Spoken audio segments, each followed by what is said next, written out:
வணக்கம் உழவன் மகடு நேயர்களே. நாயக்கர் காலம் குறித்தும் அந்த காலத்தில் தோன்றிய இலக்கியங்கள் குறித்தும் காண்போம்.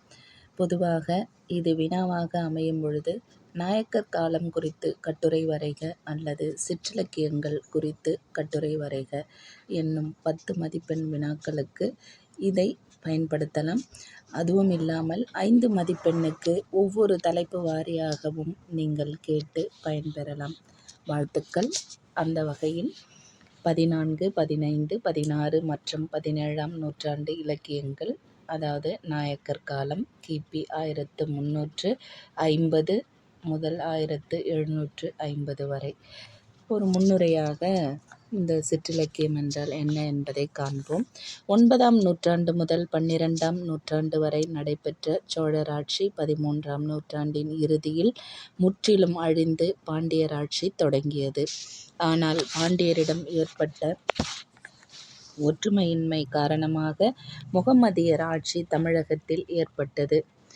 அரிகரர் புக்கர் என்ற சகோதரர்களால் துங்கபத்திரா நதி தீரத்தில் விஜயநகர பேரரசு தோற்றுவிக்கப்பட்டது. அதே நேரத்தில் கிபி 1538 குமார கம்பண்ணன் என்பவர் முகமதியர்களை வென்று மதுரையில் நாயக்கர் அரசுக்கு அடிகோலினார். அது முதல் 400 ஆண்டுகள் நாயக்கர் ஆட்சி மதுரையில் நிலைத்திருந்தது. பிரபந்த வரலாறு. நாயக்கர் ஆட்சி காலத்தில் சோழர் ஆட்சி காலம் போன்று காப்பியங்களும் புராணங்களும் தோன்றவில்லை. ஆயினும் பள்ளு, உலா, தூது, கலம்பகம் முதலிய சிறு பிரபந்தங்களும் கோயில்களைப் பற்றிய சிறு தலப்புராணங்களும் தோன்றின. பிரபந்தம் என்பது வடமொழிச் சொல். தமிழில் சிற்றிலக்கியங்கள் என்று வழங்கப்படுகின்றது. செய்யுள், யாப்பு எனும் சொற்களைப் போன்றே பிரபந்தம் என்ற சொல்லும் நன்கு கட்டப்பட்டது என்ற பொருளுடையதாகும். பிரபந்தங்கள் 96 என்பது வழக்கு. இதனை ஒட்டி வீரமாமுனிவர் தமது சதுரகராதியில் பிரபந்தம் 96 வகை என்று குறிப்பிடுவர். இப்பிரபந்தங்களின் இலக்கணம் பற்றி பிற்காலத்தில் தோன்றிய பன்னிரு பாட்டியல், பச்சனந்தி மாலை என வழங்கும் வெண்பா பாட்டியல், சிதம்பரப் பாட்டியல், நவநீதப் பாட்டியல், இலக்கண விளக்கப் பாட்டியல் போன்ற பாட்டியல் நூல்கள் இந்த பிரபந்தம் குறித்து விரித்துரைக்கின்றன. இவற்றுள் கூறப்படாத சிற்றிலக்கியங்கள் சிலவற்றை இலக்கண நூல்கள் குறிப்பிடுகின்றன. பாட்டியல் நூல்கள். விருந்தே தானும் புதுவது புனைந்த யாப்பின் மேற்றே எனும் தொல்காப்பிய சூத்திரம் குறிப்பிடும் விருந்து என்னும் வனப்பு அறிஞர்களின் கற்பனை மற்றும் படைப்புத் திறனுக்கு ஏற்றவாறு புதிய புதிய வகைகள் தோன்றுவதற்கு அடிப்படை காரணமாக அமைந்துள்ளது. அவ்வகையில் தமிழிலுள்ள 50 இலக்கணப் பிரிவுகளுள் ஒன்றாக விளங்கும் யாப்பு என்னும் இலக்கண வகையிலிருந்து கிளைத்தெழுந்த உட்பிரிவு பாட்டியல் என்னும் இலக்கணமாகும். பாட்டின் இயல்புகளை வரையறை செய்வதால் பாட்டியல் எனப் பெயர் பெற்றுள்ளது. இது தமிழில் வழங்கும் இலக்கிய வகைகளுக்கு இலக்கணம் கூறுகின்றது. அதிலும் சிறப்பாகச் சிற்றிலக்கிய வகைகளுக்கு இலக்கணம் வரையறுத்துள்ளது. பல்வகை வேறுபாடுகளோடு பல்கிப் பெருகிய பல்வேறு வகை புதிய இலக்கியங்களின் இலக்கணத்தை வரையறை செய்யும் முயற்சியில் முகிழ்த்தவையே, அதாவது தோன்றியவையே இப்பாட்டியல் நூல்கள். பாட்டியல் நூல்களுள் காலத்தால் முற்பட்டது பன்னிரு பாட்டியல். முழுமையாக கிடைக்கும் பாட்டியல் நூல்களுள் ஒன்றான இது 62 பிரபந்த வகைகள் பற்றி குறிப்பிடுகின்றது. 12ஆம் நூற்றாண்டின் பிற்பகுதியில் குணவீர பண்டிதரால் இயற்றப்பட்ட வெண்பா பாட்டியல் எழுந்தது. இது 55 வகை பிரபந்தங்கள் பற்றி குறிப்பிடுகின்றது. 14ஆம் நூற்றாண்டில் 53 வகை பிரபந்தங்கள் பற்றி குறிப்பிடும் நவநீத பாட்டியல் நவநீத நாடன் என்பவரால் இயற்றப்பட்டது. 16ஆம் நூற்றாண்டில் பரஞ்சோதி முனிவரின் சிதம்பரப் பாட்டியலும் பிரபந்த மரபியலும் தோன்றின. 17ஆம் நூற்றாண்டில் வைத்தியநாத தேசிகரால் இலக்கண விளக்கம் இயற்றப்பட்டது. இது பாட்டியலை யாப்பின் ஒரு பகுதியாக ஏற்றுக் கூறியது. 18ஆம் நூற்றாண்டில் வீரமாமுனிவர் தொன்னூல் விளக்கம், சதுரகராதி ஆகியவை தோன்றின. அவருடைய தொன்னூல் விளக்கம், சதுரகராதி ஆகியவை தோன்றின. சதுரகராதியில் பாட்டியல் மரபியல், அதனுடைய இலக்கணம் அகராதி முறையில் அமைந்துள்ளது. பிரபந்த மரபியல், பிரபந்த தீபிகை, சதுரகராதி, தொன்னூல் விளக்கம் ஆகியவை 90 வகை பிரபந்தங்கள் பற்றி குறிப்பிடுகின்றன. 19ஆம் நூற்றாண்டில் மேலும் பல பாட்டியல் நூல்கள் எழுந்தன. முத்துவீரியம் 90 வகை பிரபந்தங்கள் பற்றி குறிப்பிடுகின்றது. முத்துவீரியம் பாட்டியலை யாப்பியலோடு சேர்த்து வெளியிட முத்துவேங்கட சுப்பையர் இயற்றிய பிரபந்த தீபிகை மற்றும் சாமி கவிராசர் இயற்றிய சுவாமிநாதம் ஆகியவை தனித்த பாட்டியல் நூல்களாக திகழ்ந்தன. மொத்தம் 135 இலக்கிய வகைமைகள் பாட்டியல் நூல்களில் காணப்படுகின்றன. பிள்ளைக் கதை முதல் புராணம் ஈறாக 96 என்னும் தொகையாம். என்று சிற்றிலக்கியங்கள் 96 வகை என்பதை பிரபந்த மரபியல் மொழிகின்றது. மேலும் பன்னிரு பாட்டியலின் உரையில் வேறு 13 பாட்டியல் நூல்கள் சுட்டப்பட்டுள்ளன. பாட்டியல் நூல்களில் இடம்பெறும் எண்ணிக்கை வரையறை நாட்பட பெருமாற்றத்திற்கு உள்ளாயின. ஆய்வாளர்கள் 331 சிற்றிலக்கிய வகைகள் பற்றி குறிப்பிட்டுள்ளனர். 96 வகை பிரபந்தம் எனும்பொழுது தமிழில் உள்ள காப்பியம், புராணம், சிறுநூல்கள் அனைத்தையும் உட்கொண்டே கூறப்பட்டு வந்தது என்பதை பாட்டியல் நூல்களைக் கொண்டு தெளியலாம்.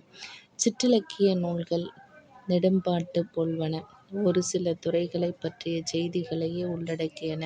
சுருங்கிய அளவினதாகவும் எளிதில் படித்து முடிக்கக் கூடியனவாகவும் அமைவன. இச்சிற்றிலக்கியங்கள் பொதுவாக ஆண்டவன், அரசன், வள்ளல், குரு ஆகியோரின் சிறப்புக்களை எடுத்துரைப்பதையே தமது நோக்கமாகக் கொண்டு விளங்கின. சிற்றிலக்கியம் என்ற சொல்லுக்கு பிற்காலத்ததாயினும் சொல் வழக்கு பிற்காலத்ததாயினும் சங்க காலம் முதலே இவ்வகைமைகள் தமிழில் இடம்பெற்றிருந்து காலந்தோறும் வளர்ச்சி பெற்று வருகின்றன. பல சிற்றிலக்கிய வகைமைகளுக்கான வித்துக்களை நாம் சங்க இலக்கியத்துள் காணலாம். அன்று முதல் இன்று வரை பல சிற்றிலக்கிய வகைகள் சிறந்து வளர்ந்துள்ள போதும் சிற்றிலக்கிய வகைகள் மேலோங்கிய காலம் என்பது கி.பி. 12ஆம் நூற்றாண்டில் தொடங்குகிறது. பல்லவர் காலத்தை பக்தி இலக்கிய காலம் என்றும், இடைக்காலச் சோழர் காலத்தை காப்பியர் காலம் என்றும் அவ்வக்கால கட்டத்தில் தோன்றிய இலக்கியங்களின் மேலோங்கிய தன்மையால் சிறப்பித்துக் கூறுவது போல கி.பி. 1350 முதல் ஆட்சி புரிந்த நாயக்கர் காலத்தை சிற்றிலக்கிய காலம் என்று கூறலாம். சிறந்த சிற்றிலக்கியங்கள் என்பன அகம் பற்றியன, புறம் பற்றியன, பக்தி பற்றியன என பல பிரிவுகளாக பகுத்து நோக்கத்தக்கன. இவற்றுள் தலைமை வாய்ந்தவையாய் காணப்படுவன அந்தாதி, பிள்ளைத்தமிழ், பரணி, கலம்பகம், கோவை, உலா, மாலை, தூது, பள்ளு, குறவஞ்சி என்பனவாம். இச்சிற்றிலக்கியங்கள் எல்லாம் தொல்காப்பியம் கூறும் விருந்து என்னும் வனப்பினுள் அடங்கும். இதுவரைக்கும் சிற்றிலக்கியங்கள் பற்றிய ஒரு முன்னுரை, அறிமுக உரை. நீங்க கேட்டு முடிந்த வரைக்கும் இதில் கொஞ்சமாவது எழுத முயற்சி செய்யுங்க. தூது இது 5 மதிப்பெண்ணுக்கும் உரியது. அப்படியே நன்றாக கேட்டுக்கொள்ளுங்கள். தொல்காப்பியர் காலத்திலும் இலக்கிய பிரிவாக விளங்கிய ஒன்று தூது எனும் சிற்றிலக்கியம். தன் கருத்தை பிறிதொருவருக்கு தெரிவிக்குமாறு இடையில் ஒருவரை தன் சார்பாக அனுப்புவதே தூது எனப்படும். 2 மதிப்பெண்லையும் வரும். தூது என்றால் என்ன? அப்பொழுது இதை தரலாம். தன் கருத்தை பிறிதொருவருக்கு தெரிவிக்குமாறு இடையில் ஒருவரை தன் சார்பாக அனுப்புவதே தூது எனப்படும். இத்தூது அகத்தூது, புறத்தூது என 2 வகைப்படும். புறத்தூதிற்குச் சிறந்த சான்றாக திகழ்வது புறநானூற்றில் அதியமான் சார்பாக தொண்டைமானிடம் தூது சென்ற ஔவையாரின் தூதாகும். அகத்தூதாவது காமம் மிக்க கழிபடர் கிழவியால் தலைவி தலைவனிடம் தூது அனுப்புவதாகும். பேசும் ஆற்றலும் கேட்கும் ஆற்றலும் அற்ற பொருட்களையும் தூதாக அனுப்புதல் வழக்கமாகும். இதனை இலக்கண அறிஞரும் ஏற்றுக்கொண்டனர். அதாவது சொல்லா மரபின் அவற்றொடு கெழீஇச் செய்யா மரபில் தொழில்படுத்து அடக்கியம் என்று தொல்காப்பியமும், கேட்குன போலவும் கிளக்குன போலவும் இயக்குன போலவும் இயற்றுன போலவும் அஃறிணை மருங்கினும் அறையப்படுமே என்று நன்னூலாரும் பயில் தரும் கலிவெண்பாவினாலே உயர்திணைப் பொருளையும் அஃறிணைப் பொருளையும் சந்தியில் விடுத்தல் முந்துறு தூது என்று இலக்கண விளக்கமும் கூறும். இதெல்லாம் இந்த தூதுக்கு தொல்காப்பியம், நன்னூல், இலக்கண விளக்கம் என்ற நூல்கள் எல்லாம் இலக்கணம் வகுத்துள்ளதாக இந்த நூலில் குறிப்பிடப்பட்டுள்ளது. இப்பொழுது அகத்தூது. தலைவன் மேல் காதல் கொண்ட தலைவி தனது காதல் துன்பத்தை தலைவனுக்கு உரைத்து வா என்றோ, தூது உரைத்து மாலை வாங்கி வா என்றோ உயர்திணை அல்லது அஃறிணைப் பொருளை தூதாக அனுப்புவது அகத்தூது இலக்கணமாகும். அது பெரும்பாலும் தலைவி தலைவனிடம் தூது அனுப்புவதாகவே அமைந்திருக்கும். மிக அரிதாக தலைவன் தலைவியிடத்து தூது அனுப்புவதும் அமைந்திருக்கும். விரலி விடு தூது என்ற தூது தலைவன் தன் மனைவியிடத்து அனுப்பும் தூதாகும். முன்பு அன்னம், மயில், கிளி, மேகம், பூவை, தோழி, குயில், நெஞ்சு, தென்றல், வண்டு என்னும் 10மே தூதுவிடும் தகுதியுடைய பொருள்களாகக் கருதப்பட்டன. தூதுவிடும் பொருட்கள் 10னை எழுதுக என்னும் பொழுது இந்த 10னையும் நீங்கள் எழுதணும்.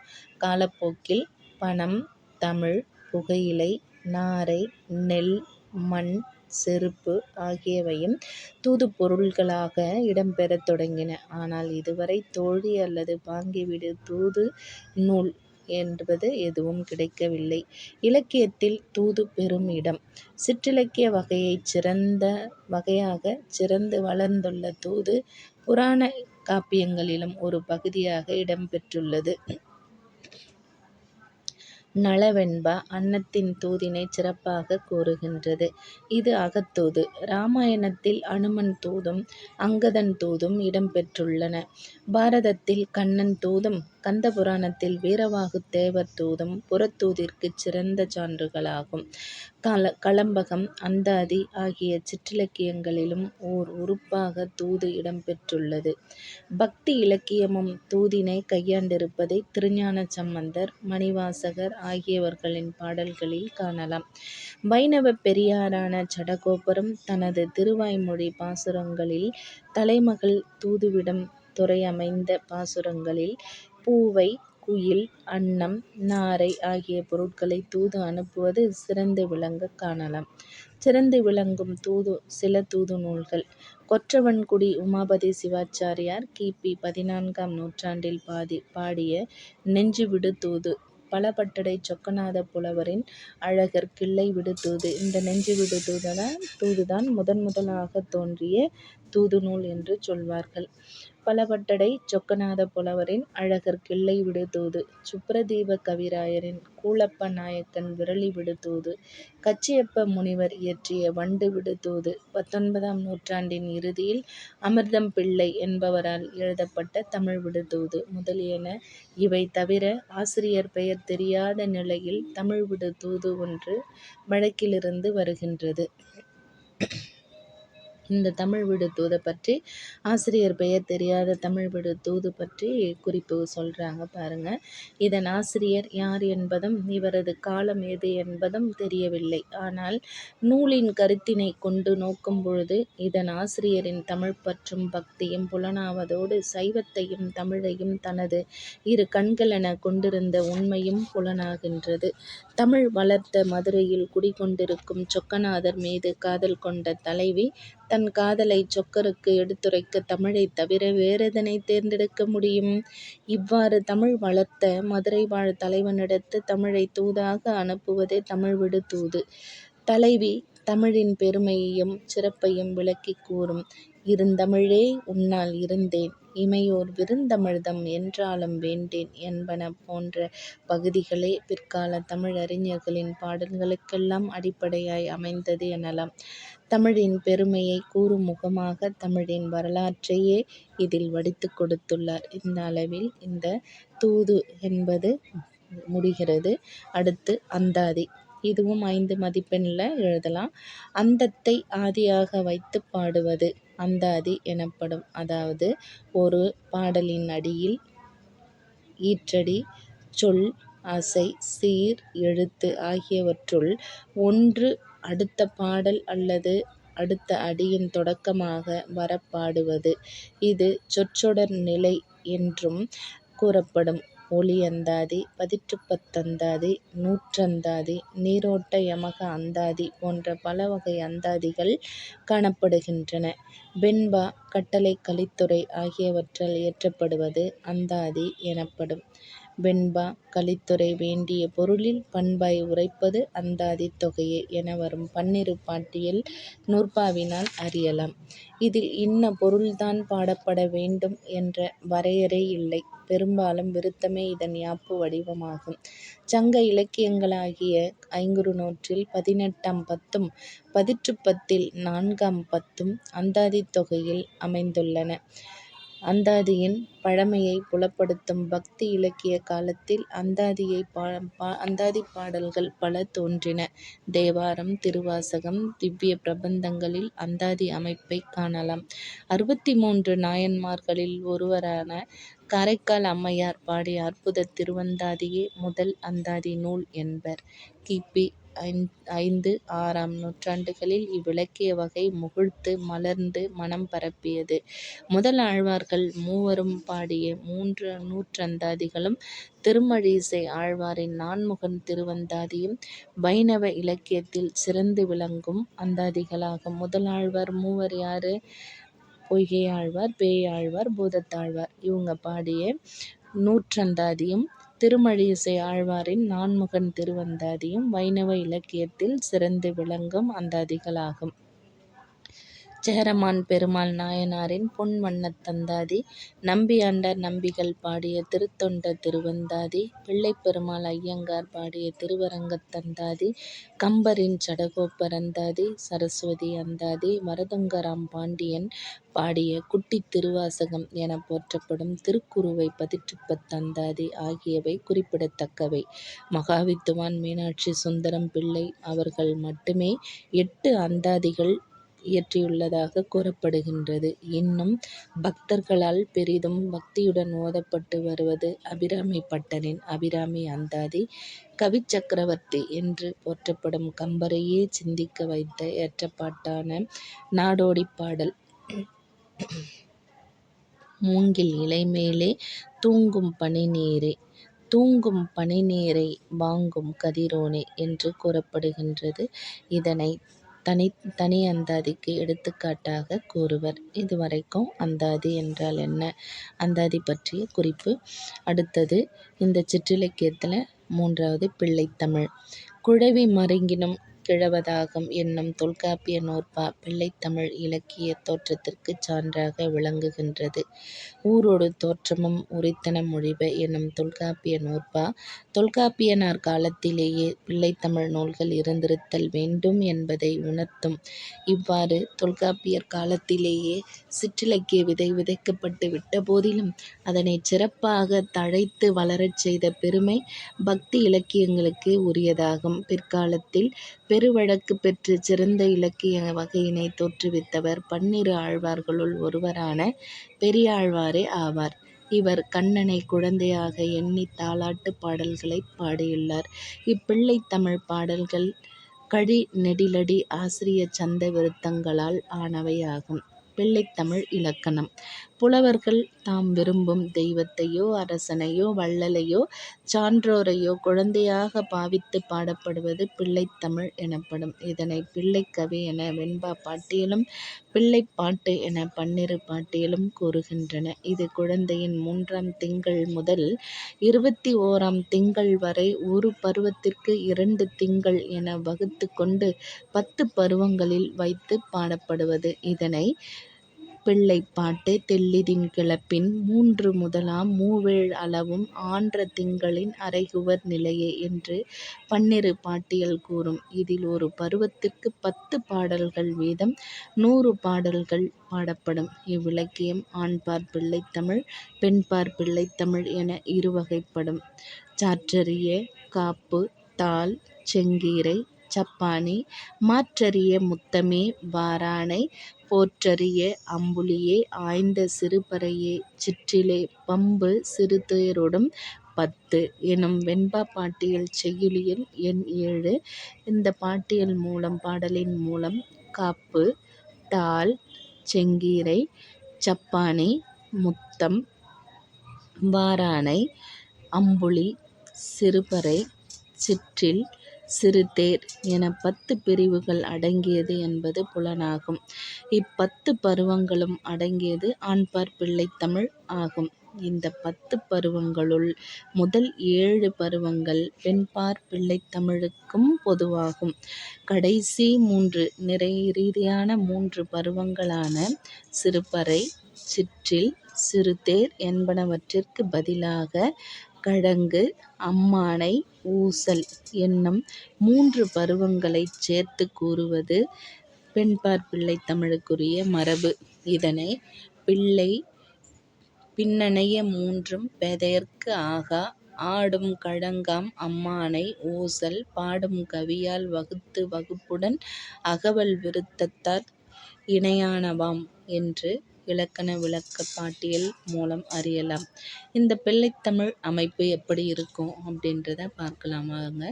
முதற் பருவமான காப்புப் பருவத்தில் பாட்டுடை தலைவனை காத்தருளுமாறு இறைவனை வேண்டுவர். பெரும்பாலும் திருமாலை காப்புடை கடவுளாக கூறுவது மரபு. இது குழந்தையின் 3ஆம் மாதத்திற்கு உரியது. தாளப்பருவம். காப்புப் பருவம் முடிஞ்சிடுச்சு, 3 மாதம். இப்பொழுது தாளப்பருவம். தாள் என்றால் நாக்கு. குழந்தையின் 5ஆம் மாதத்திற்கு உரியதான இப்பருவத்தில் குழந்தையை நாவசைத்து ஒலி எழுப்புமாறு வேண்டுவது. அம்மான்னு சொல்லு, அத்தன்னு சொல்லுன்னு சொல்கிறோம் இல்லையா, அப்படி நாவசைத்து வேண்டுவது.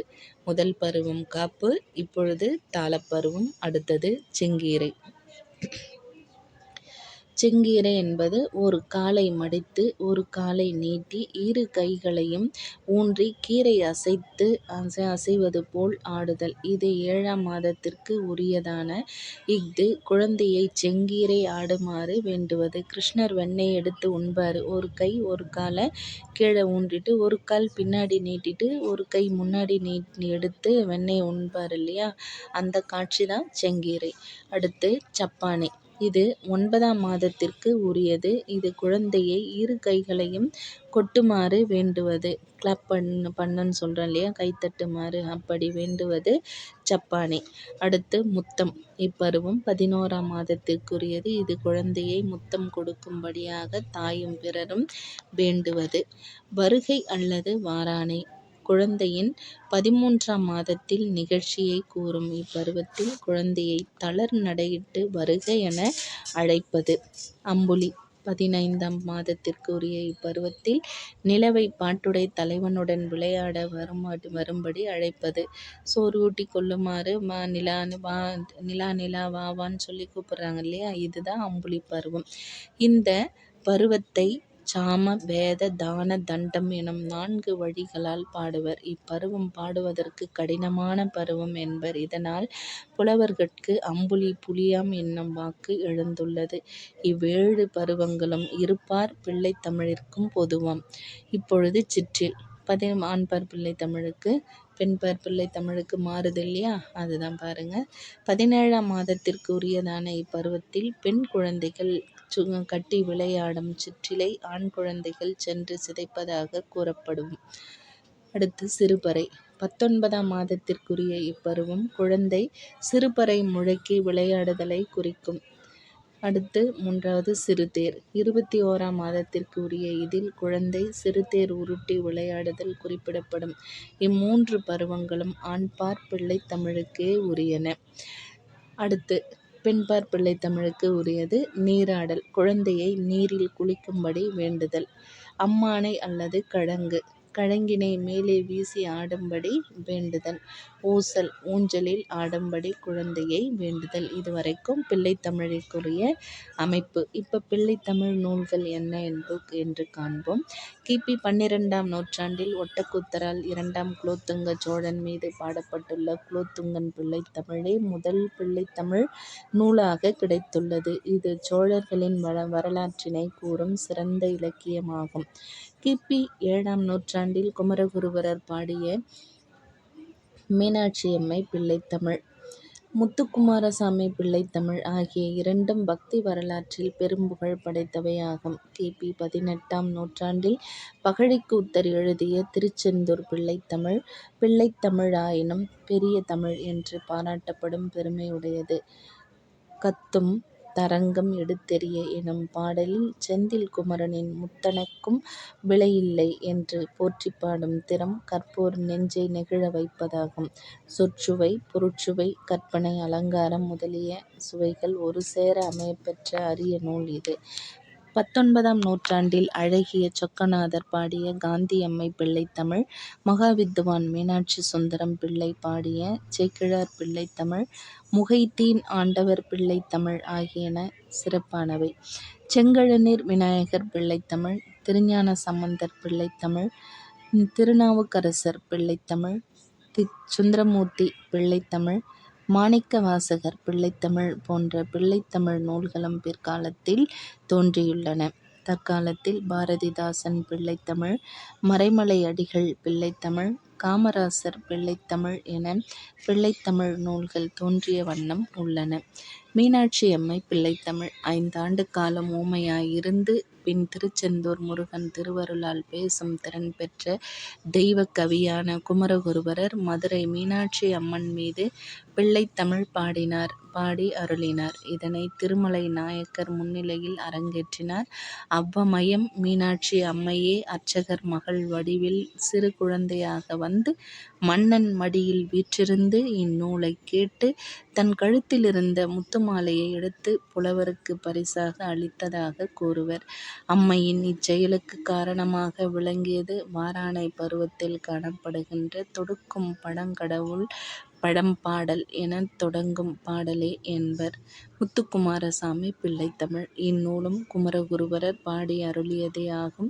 தன் ஆசிரியரான மாசிலாமணி தேசிகரின் விருப்பப்படி சிதம்பரம் செல்லப் புறப்பட்ட குமரகுருபரர் வழியில் வைத்தீஸ்வரன் கோயிலில் எழுந்தருளியுள்ள முத்துக்குமரனைக் கண்டு மனம் பறிகொடுத்து அவர் மீது முத்துக்குமார சுவாமி பிள்ளைத்தமிழ் பாடினார். இதில் முத்துக்குமரன் தந்தை சிவபெருமானுடன் விளையாடும் பொழுது செய்யும் குறும்புகளாக ஆசிரியர் கூறுவது களிப்பூட்டுவதாக உள்ளது.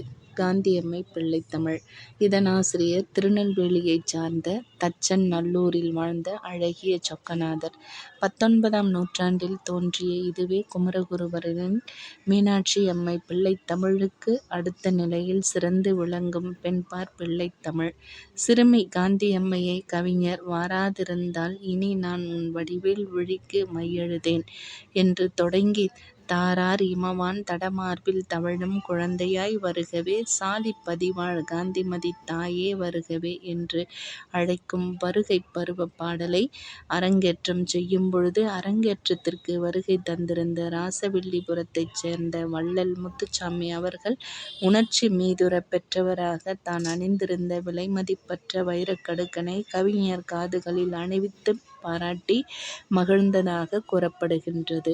சேக்கிழார் பிள்ளைத்தமிழ் மகோமகாவாத்தியாய டாக்டர் உ. வே. சாமிநாத ஐயர் போன்ற சிறந்த சான்றோர்களை உருவாக்கிய நல்லாசிரியரான மகாவித்வான் திருச்சிபுரம் மீனாட்சி சுந்தரம் பிள்ளை அவர்கள் அம்பிகையின் மேல் 7 பிள்ளைத்தமிழ் நூல்களும் முருகன் மேல் 1 பிள்ளைத்தமிழும் பாடியுள்ளதோடு இறையடியாரது வரலாற்றினை உரைத்த தொண்டர் தம் பெரும் தொண்டரான சேக்கிழார் பெருமான் மீது 1 பிள்ளைத்தமிழ் பாடி பிள்ளைத்தமிழ் வரலாற்றில் 9 பிள்ளைத்தமிழ் நூல்கள் பாடிய சிறப்பிடத்தைப் பெற்றார். பெருங்காப்பியம் கண்ட சேக்கிழார் பெருமானின் புலமைச் சிறப்பிலும் பக்திச் செழிப்பிலும் மனம் பறிகொடுத்த பிள்ளை அவர்கள் பெருஞ்சுவை பயக்கும் சேக்கிழார் பிள்ளைத்தமிழை இயற்றியுள்ளார். இதில் சேக்கிழார் பெரிய புராணம் பாடிய நோக்கம் அப்புராணத்தைக் கேட்டு மகிழ்ந்த அனபாயச் சோழன் அவருக்குச் செய்த மரியாதை சேக்கிழார் பிறந்த குன்றத்தூரின் வளம் ஆகிய அனைத்தும் அழகுற விளக்கப்பட்டுள்ளன. பிறப்பு இறப்பற்றவராதலின் சிவபெருமானுக்கு பிள்ளைத்தமிழ் பாடப்படுவதில்லை. இதையும் உங்களுக்கு 2 மதிப்பெண் வினாவில் கேட்கலாம். யாருக்கு பிள்ளைத்தமிழ் பாடப்படுவதில்லைன்னா பிறப்பு இறப்பு அற்றவராகிய சிவபெருமானுக்கு. என்ன அவர்தான் எந்த தாயினுடைய வயிற்றிலும் பிறக்கலை, அவரே சுயம்புவாக பிறந்தவர் என்பதனால் பிறப்பு இறப்பற்ற சிவபெருமானுக்கு மட்டும் பிள்ளைத்தமிழ் இல்லை. அடுத்து இதுவரைக்கும் பிள்ளைத்தமிழ். இப்பொழுது கலம்பகம். பல்வகை வண்ணமும் மணமும் கொண்ட மலர்களால் கட்டப்பட்ட கதம்பம் போன்று பல்வகை உறுப்புகளைக் கொண்டு அகம் புறமாகிய பொருட்கூறுகள் கலந்து வர பல்வகைச் சுவைகள் பொருந்தி வருவதால் கலம்பகம் எனப் பெயர் பெற்றது என்பர். இது தெய்வங்களையோ மக்களுள் சிறந்து விளங்குபவரையோ பாட்டுடைத் தலைவனாகக் கொண்டு பல்வகை உறுப்புகளைப் பெற்று வருவதாகும். இதனைக் களம் கூட்டல் பகம் எனப் பிரித்து கலம்பகம் என்றால் 12 என்றும் பகம் என்றால் அதில் பாதி அதாவது 6 என்றும் கொண்டு களம் 12 பகம் அதில் பாதி 6 கலம்பகம் 18 எனக் கொண்டு 18 உறுப்புகளையுடையது கலம்பகம் என்பது ஒரு சாரார் கூற்று. கலம்பகத்தின் இலக்கணத்தை பன்னிரு பாட்டியல் தெளிவாகக் கூறும். இதன் உறுப்புகள் புயவகுப்பு, தவம், வண்டு, அம்மானை, வான், மதங்கு, கைக்கிளை, சித்து, ஊசல், களி, மடக்கு, ஊர், மரம், காலம், தழை, இரங்கல், சம்பிரதம், கார், தூது, குரம், பிச்சியார், கொற்றியார் முதலியன. இவற்றுள் புயவகுப்பு, களி, மரம் ஆகியவை புறப்பொருள் உறுப்புக்கள் எனவும் ஏனையவை அகப்பொருள் உறுப்புக்கள் எனவும் கூறப்படும். ஆனால் இவ்வுறுப்புக்கள் நூல்தோறும் மிக்கும் குறைந்தும் வருகின்றன. அந்தாதித் தொடையால் 100 பாடல்கள் வரை பாடப்படும் இந்நூலில் ஆசிரியப்பா, கலிப்பா, வஞ்சிப்பா, மருட்பாக்களும், தாழிசை, துறை விருத்தங்களும், மடக்கும் ஆகிய பல்வகை யாப்புகள் விரவி வரும். எண்ணிக்கை கலம்பகத்தின் செய்யுள் தொகை எவ்வாறு அமைந்திருக்கும் என்றால் கடவுளர்க்கு 100, முனிவர்க்கு 95, அரசர்க்கு 90, அமைச்சர்க்கு 70, வணிகர்க்கு 50, வேளாளர்க்கு 30 என்னும் அளவில் அமைய வேண்டும் என்பது விதி. இந்த அளவினை மீறி திருக்கலம்பகம் 110 செய்யுட்களைக் கொண்டு விளங்குகின்றது. ஆளுடைய பிள்ளைக் கலம்பகம் 49 செய்யுட்களையே பெற்று விளங்குகின்றது. கலம்பகங்கள் அகம், புறம் ஆகிய துறைகள் கலந்து வர அமையப் பெற்ற போதிலும் அவற்றுள் அகத்திணைச் செய்திகள் பெரும்பான்மையினதாகவும் புறத்திணைச் செய்திகள் சிறுபான்மையினதாகவும் இடம்பெறுதல் இயல்பு. கலம்பக நூல்கள் கலம்பகம் என்னும் இலக்கியத்தின் தோற்றமே கி.பி. 9ஆம் நூற்றாண்டில்தான் ஏற்பட்டது என்பர். கலம்பக இலக்கியங்களிலேயே காலத்தால் முற்பட்டது நந்திக் கலம்பகம் ஆகும். இதனைத் தொடர்ந்து பல கலம்பக நூல்கள் தோன்றியுள்ளன. ஆளுடைய பிள்ளையார் கலம்பகம் என்பது சம்பந்தர் மீது நம்பியாண்டார் நம்பிகள் பாடியதாகும். கி.பி. 10ஆம் நூற்றாண்டைச் சேர்ந்தது. பிள்ளைப் பெருமாள் ஐயங்கார் பாடியது திருவரங்கக் கலம்பகம். கண்பாய கலம்பகத்திற்கு இரட்டையர்கள் என்று சிறப்பிக்கப்படுகின்ற இரட்டையர் பாடியவை திருவாமாத்தூர்க் கலம்பகமும் தில்லைக் கலம்பகமும். மதுரை சோமசுந்தர கடவுள் மீது குமரகுருபரர் பாடியது மதுரைக் கலம்பகம். வீரமாமுனிவர் பாடியது திருக்காவலூர் கலம்பகம். மேலும் திருவங்கைக் கலம்பகம், கச்சிக் கலம்பகம், அழகர் கலம்பகம், திருக்கலம்பகம் என்று பல்வேறு கலம்பக நூல்களும் தோன்றியுள்ளன. இப்பொழுது நந்திக் கலம்பகம். அது கலம்பகத்தில் ஒரு எடுத்துக்காட்டா இந்த நூலை சொல்றாங்க. தெள்ளாறு எறிந்த 3ஆம் நந்திவர்மனை பாராட்டி போற்றுவதே நந்திக் கலம்பகமாகும். இதுவே கலம்பக நூல்களில் காலத்தால் முற்பட்டு விளங்குவதாகும். இந்த நந்திவர்மனின் காலம் கி.பி. 825, 850 எனப்படுவதால் நந்திக் கலம்பகத்தின் காலம் கி.பி. 9ஆம் நூற்றாண்டே ஆகும். சொற்சுவை பொருட்சுவை நிரம்பிய இந்த நந்திக் கலம்பகத்தை அடுத்து திருவரங்கக் கலம்பகம். வைணவ சமயத்தைச் சார்ந்த கலம்பக நூல்களில் இது சிறந்து விளங்குவதாகும். இதன் ஆசிரியர் பிள்ளைப் பெருமாள் ஐயங்கார் ஆவார். இந்நூலின் காலம் கி.பி. 17ஆம் நூற்றாண்டு ஆகும். இவர் கலம்பகம், அந்தாதி, ஊசல், மாலை போன்ற 8 நூல்களை எழுதியுள்ளார். இவ்வெட்டினையும் தொகுத்து அஷ்டபிரபந்தம் என்று இயம்புகின்றனர். அஷ்டபிரபந்தம் கற்றவன் அரைப்பண்டிதன் என்னும் வழக்கு இதன் பெருமையை விளக்கும். அஷ்டபிரபந்த நூல்களுள் ஒன்றே இத்திருவரங்கக் கலம்பகம். இக்கலம்பகத்தின் பாடல்கள் திருமாலிடம் ஆசிரியர் கொண்டிருந்த மாறாக் காதலை விளக்குவதாகும். அடுத்து இதுவரைக்கும் கலம்பகம் அப்படின்றத பார்த்தோம். இனி குறவஞ்சி. மலையும் மலை சார்ந்த இடமுமான குறிஞ்சி நில வாழ் மக்கள் குறவர் எனப்பட்டனர். குறிஞ்சி நிலப் பெண்கள் குறத்தியர் எனப்பட்டனர். குறத்தியின் செயல் தலைமை பெற்று திகழ்வதால் இந்நூல் குறவஞ்சி என்னும் பெயர் பெற்றது. குறம் கூட்டல் வஞ்சி குறவஞ்சி ஆயிற்று. குறக்குலத்துப் பெண் என்பது இதன் பொருள். குறவஞ்சிக்குரிய இலக்கணம்: இறப்பு, நிகழ்வு, எதிர்வு என்னும் முக்காலமும் திறம்பட உரைப்பது குறத்திப்பாட்டு என்பது குறவஞ்சிக்குப் பன்னிரு பாட்டியல் கூறும் இலக்கணம். இக்குறவஞ்சி இலக்கியம் பின்னாளில் குறத்திப்பாட்டு என்றும் வழங்குவதாயிற்று. இது ஆசிரியர் பா. வெண்பா, தரவு, கொச்சகம் முதலியவற்றுடன் சிந்து, கண்ணி ஆகிய பாவினங்களும் கலந்து வருமாறு பாடப்பெறும். இந்தக் குறவஞ்சியினுடைய நூல் அமைப்பு: அரசனையோ தெய்வத்தையோ தலைவனாகக் கொண்டு பாடப்படும். தலைவன் உலாவரல். தலைவி பந்தடித்து விளையாடுதல். உலாவரும் தலைவனைக் கண்டு காதல் கொள்ளுதல். காதல் மேலீட்டால் வருந்தும் தலைவி திங்கள், தென்றல் முதலியவற்றைப் பழித்தல். திங்கள்னா சந்திரன். சந்திரன், தென்றல் எல்லாம் பழித்தல். குறத்தி வருதல். குறத்தி தனது மலைவளம் கூறல். தலைவியின் கையைப் பார்த்து நீ விரும்பிய கணவனை அடைவாய் என்று குறி கூறுதல்.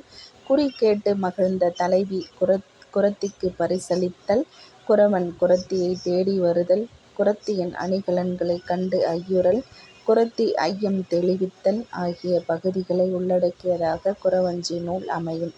சேரி மொழியும் செந்தமிழ் வழக்கும் கலந்து வர நாடகப் பாங்குடன் அமைந்துள்ள இசை நாடகத் தமிழ்க் காப்பியமான இதற்கு காப்பியத் தலைவன் தலைவி பெயரை ஒட்டியும் தலைவனது ஊரை ஒட்டியும் பெயரிடுவது மரபு.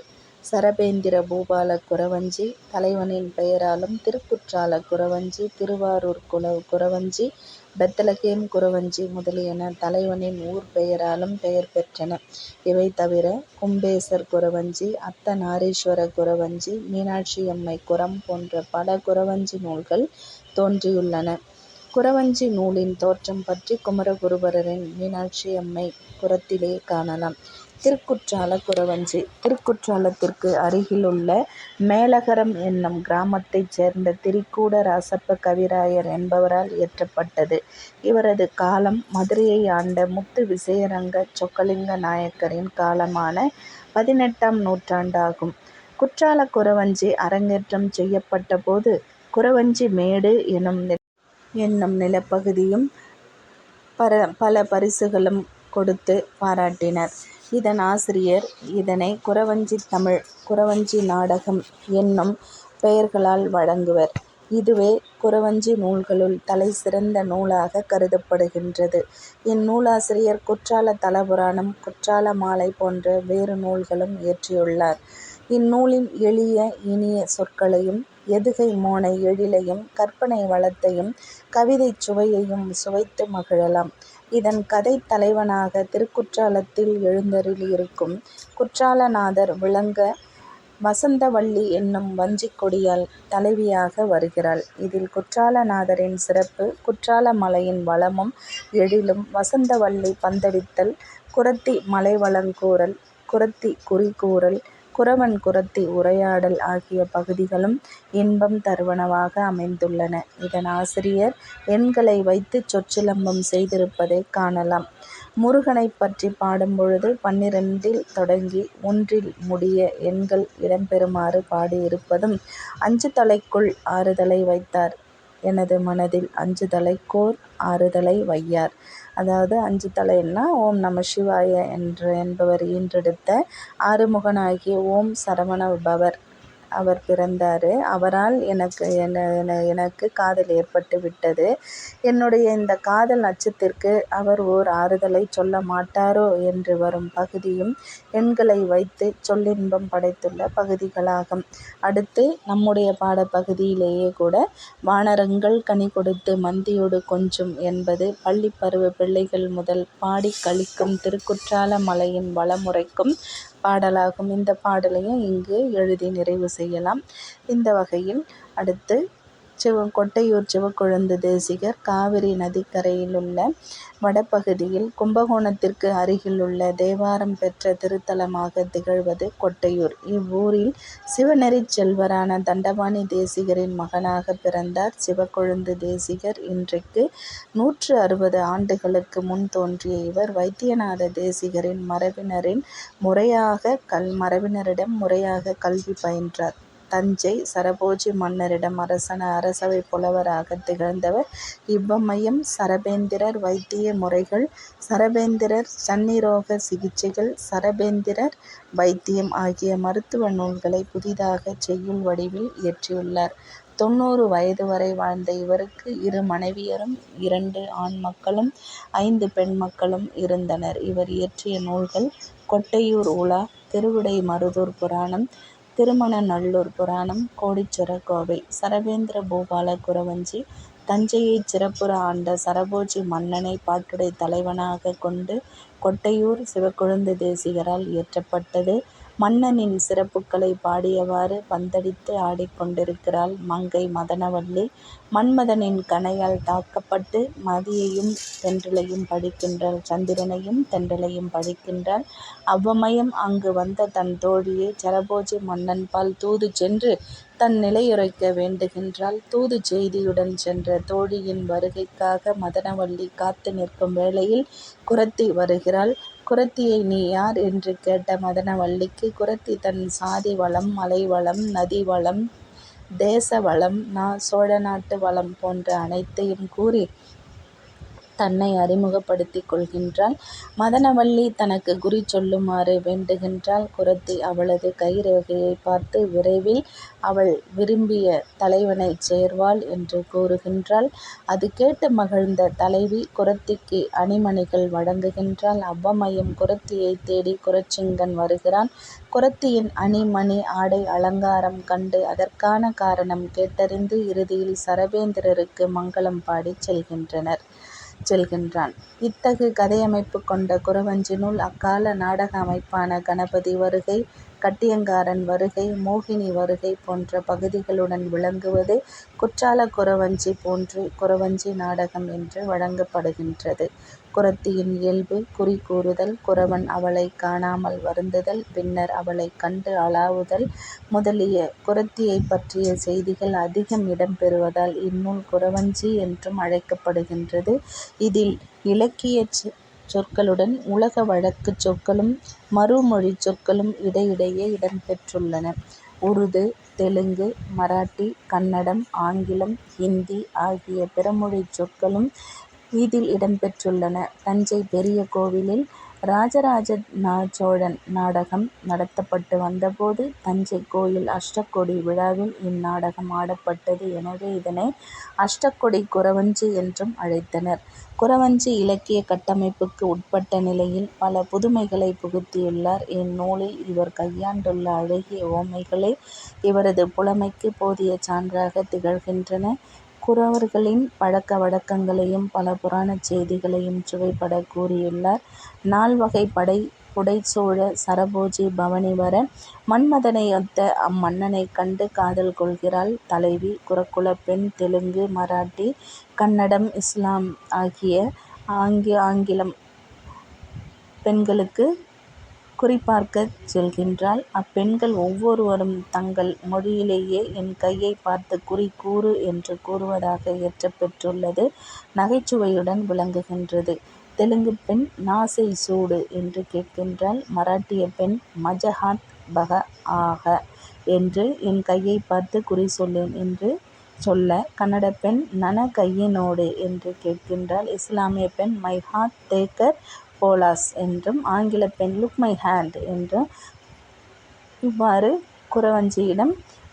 குறத்தியிடம் பெண்கள் குறி கேட்பதாக பலமொழி பேசுகின்ற பல நாட்டு பெண்களும் குறி கேட்கின்றார்கள். அந்த அளவிற்கு இந்த குறவஞ்சி பல நாடுகளுக்கு சென்று அந்த மொழிகளையெல்லாம் கற்றவளாக தெரிந்தவளாக இருக்கின்றாள் என்பதை ஆசிரியர் இங்கு தெளிவுபடுத்தியிருப்பார், போற்றியிருப்பார் அந்த குறக்குலப் பெண்ணை. இப்பாடலைப் போன்றே இது மாதிரியே குறவஞ்சியில் இயல்பான பேச்சு நடையே செய்யுள் நடையாக அமைந்திருப்பது மகிழ்ச்சி கொள்ள வைக்கின்றது.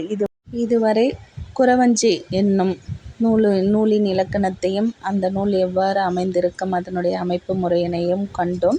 இப்பொழுது பள்ளு என்பது குறவர் வாழ்வை சித்தரிப்பது குறம் ஆனது போல பள்ளர் வாழ்வை சித்தரிப்பது பள்ளு இலக்கியமாயிற்று. இது மருதநில நூலாக கருதப்படுகின்றது. இந்த பள்ளு இலக்கணத்திற்கு நூலுக்கு இலக்கணம் சொல்றாங்க பாருங்க.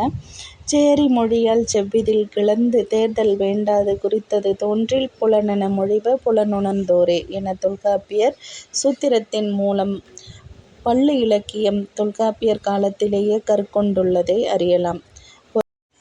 புரவலர் கூறியவன் வாழிய வென்று அகவயல் தொழிலை ஒருமை உணர்ந்தனன் எனவரும் ஈரைந்து உழத்திப்பாட்டு எனவரும் பன்னிரு பாட்டியல் நூற்ப உழத்திப்பாட்டு வேறு பள்ளுப்பாட்டு வேறு என்பதை விளக்கிய போதும் உழத்திப்பாட்டே பள்ளு இலக்கியத்தின் வளர்ச்சிக்கு ஆதாரமாக இருந்தது என்பதை அறியலாம். பள்ளு இலக்கியங்கள் சிந்தும் விருத்தமும் விரவி வர பாடப்படும். இந்த பள்ளு இலக்கியத்தின் அமைப்பு. பள்ளன் ஒருவன் இரு மனைவியரை மணந்து கொள்ள இவ்விரு மனைவியரிடையே ஏற்படும் பூசல் பள்ளியர் ஒருவரை ஒருவர் ஏசிக் கொள்ளல் அதனால் பள்ளனுக்கு ஏற்படும் துன்பங்கள் பள்ளனின் துன்பம் கண்டு வருந்தி பள்ளிகள் பண்ணையாரிடம் கூறி அவனை தொழுவிலிருந்து விடுவித்து பூசல் ஒழித்து இணைந்து இருத்தல் எனும் கதைப்பகுதியை உள்ளடக்கிய இதில் இயற்கை வளம் உழவு முறை ஆகியவை சிறப்பிடம் பெறும். எளிய நடையில் சேரி மொழி விரவி வர நகைச்சுவையும் நயமும் பொருந்தியதாகவும் நாடகப் பாங்குடனும் அமைந்து காணப்படும். இதில் பள்ளியரின் ஆட்சி பெரும்பங்கு வகிப்பதால் உழத்திப்பாட்டு என்றும் பள்ளியரின் ஏசல் சிறப்பிடம் பெற்று விளங்குவதால் பல்லேசல் என்றும் இது வழங்கப்படுகின்றது. அப்ப பள்ளு இலக்கியத்திற்கு வழங்கப்படும் வேறு பெயர்கள் என்ன என்று தெரியாமல் இருந்தீங்க, இதையும் பார்த்துக்கோங்க மனசில். பள்ளு நூல்கள். சிற்றிலக்கிய நூல்களிலேயே பள்ளு இலக்கியமே மிக பெரும் எண்ணிக்கையில் இடம்பெற்றிருக்கின்றது. நெல்லு வகையை எண்ணினாலும் பள்ளு வகையை எண்ண முடியாது என்பது நெல்லை மாவட்ட பழமொழி. இதில் வரும் பள்ளு என்பது பள்ளர்களின் சாதியை பற்றியதெனினும் பள்ளு நூல்களின் வகையை எண்ண முடியாது என்று பொருள் கொள்ளும் அளவிற்கு பள்ளு நூல்கள் எண்ணிக்கையில் பெருகிக் காணப்படுகின்றன. முக்கூடர் பள்ளு, திருமலை முருகன் பள்ளு, சீர்காழி பள்ளு, திருவாரூர் பள்ளு, திருச்செந்தூர் பள்ளு, கதிரைமலை பள்ளு என எண்ணற்ற பள்ளு நூல்கள் உள்ளன. இவை அனைத்திலும் சிறந்து விளங்குவது முக்கூடர் பள்ளு நூலே. முக்கூடர் பள்ளு. பள்ளு நூல்களிலேயே தலை சிறந்து விளங்குவதும் முதலில் தோன்றியதும் முக்கூடர் பல்லே. இதன் ஆசிரியர் யார் என்பது தெரியவில்லை. இது 18ஆம் நூற்றாண்டில் தோன்றியது. தாமிரபரணி ஆற்றோடு சிற்றாறும் கயத்தாறும் கூடும் இடம் முக்கூடல் எனப்படும். முக்கூடல் என்றால் தாமிரபரணி ஆற்றோடு சிற்றாறும் கயத்தாறும் கூடும் இடம். இந்த இடம் தற்போது சீவலப்பேரி என வழங்கப்படும். இவ்வூரில் எழுந்தருளியுள்ள அழகரின் பெருமை இந்நூலில் விரித்துரைக்கப்பட்டுள்ளது. இதில் நெல் வித்தின் வகைகள், மாட்டின் வகைகள், பயிர்த்தொழில் கருவி வகைகள் ஆகியவை விளக்கப்பட்டுள்ளன. இதில் ஆசிரியரின் வருணனைத் திறனும் சொல்லாட்சித் திறனும் சிறப்பிடம் பெற்று திகழ்கின்றன.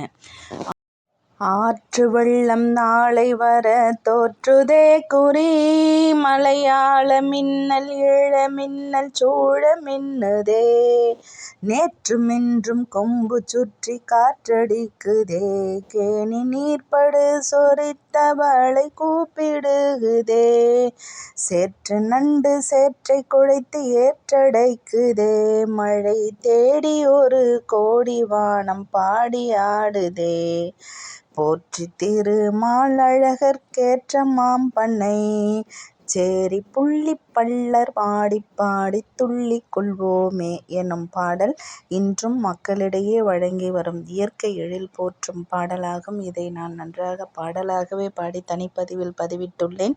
இதில் ஆற்று வெள்ளம், நாட்டு வளம், பள்ளர் வாழ்வு வளம் ஆகிய மூவகை வளங்களையும் விளக்குவதாலும் மூத்த பள்ளி, இளைய பள்ளி, பள்ளன் ஆகிய மூவரை முக்கிய கதாபாத்திரங்களாக கொண்டு விளக்குவதாலும் சொல் பொருள் சுவை பெருக்குகள் நிறைந்து காணப்படுவதாலும் இதனை முக்கூடல் பள்ளு எனல் பொருத்தமே. சிற்றிலக்கியங்கள் மாத்திரமின்றி நளவெண்பா, திருவிளையாடல் புராணம், வில்லி பாரதம். அடுத்ததாக பரணி. இதுவும் சிற்றிலக்கிய வகைகளுள் ஒன்று.